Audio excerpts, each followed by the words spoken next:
Hi guys, welcome to smart solve solutions. और इस वाली प्लेलिस्ट में हम लोग जेड के 2015 से 2024 तक के सारे क्वेश्चंस देख रहे हैं। आज हम लोग जेड 2021 सेट 7 का क्वेश्चन नंबर 2 देखने वाले हैं। So let's get started. तो इस वाले सेट को मैं ऑलरेडी एक्सप्लेन कर चुका हूँ आपको प्रीवियस वीडियो में क्वेश्चन नंबर 1 में। अगर वो आपने नहीं देखी तो आप जाके देख सकते हैं।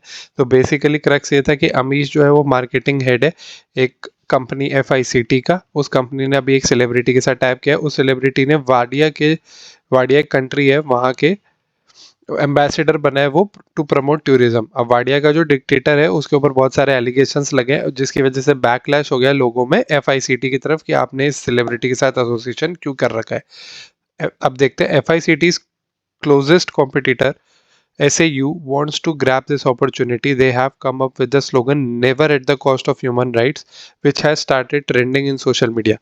Amish is unsure if he should respond to the social media campaign of the competitor.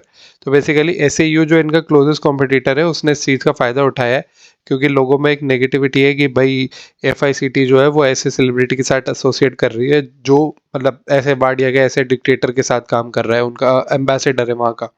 तो never at the cost of human rights करके ये जो है SAU फायदा उठाना चाह रही है इस मौके का।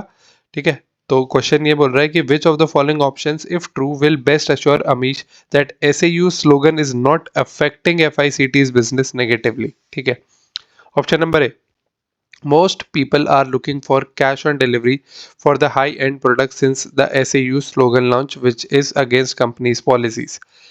ये डिस्कशन क्या चल रहा था, इसका लेना देना ही नहीं है इस ऑप्शन का कुछ भी।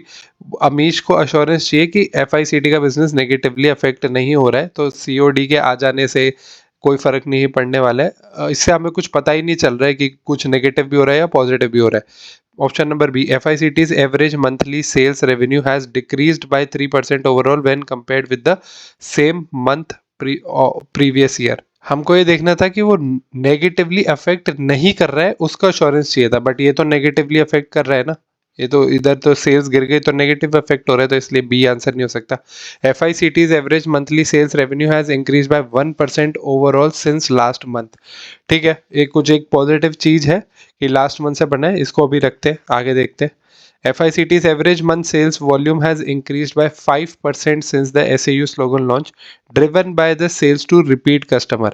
आपका आंसर ऑप्शन सी नहीं हो सकता क्योंकि आपका आंसर इधर अभी तक ऑप्शन नंबर डी होना चाहिए, क्योंकि ये बोल रहा है driven by the sales to repeat customers.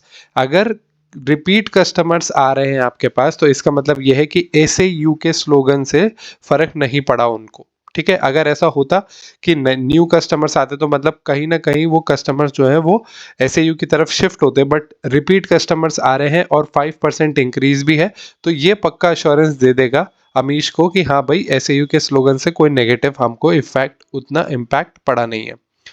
Option number E, number of visitors to FICT's home page has increase by 15% since the SAU slogan launch. नहीं, डी बेटर ऑप्शन है, ज़्यादा अश्योरेंस डी दे पाएगा, इसलिए आपका आंसर हो जाएगा option number D.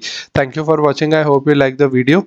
अगर आप लोगों को कुछ भी डाउट है तो आप मुझे कमेंट सेक्शन में ज़रूर बताइए। नेक्स्ट वीडियो में हम लोग सेट 7 का क्वेश्चन नंबर 3 और ZAT 2021 का लास्ट क्वेश्चन देखेंगे। Till then stay tuned to the channel and do like share and subscribe smart solve solutions.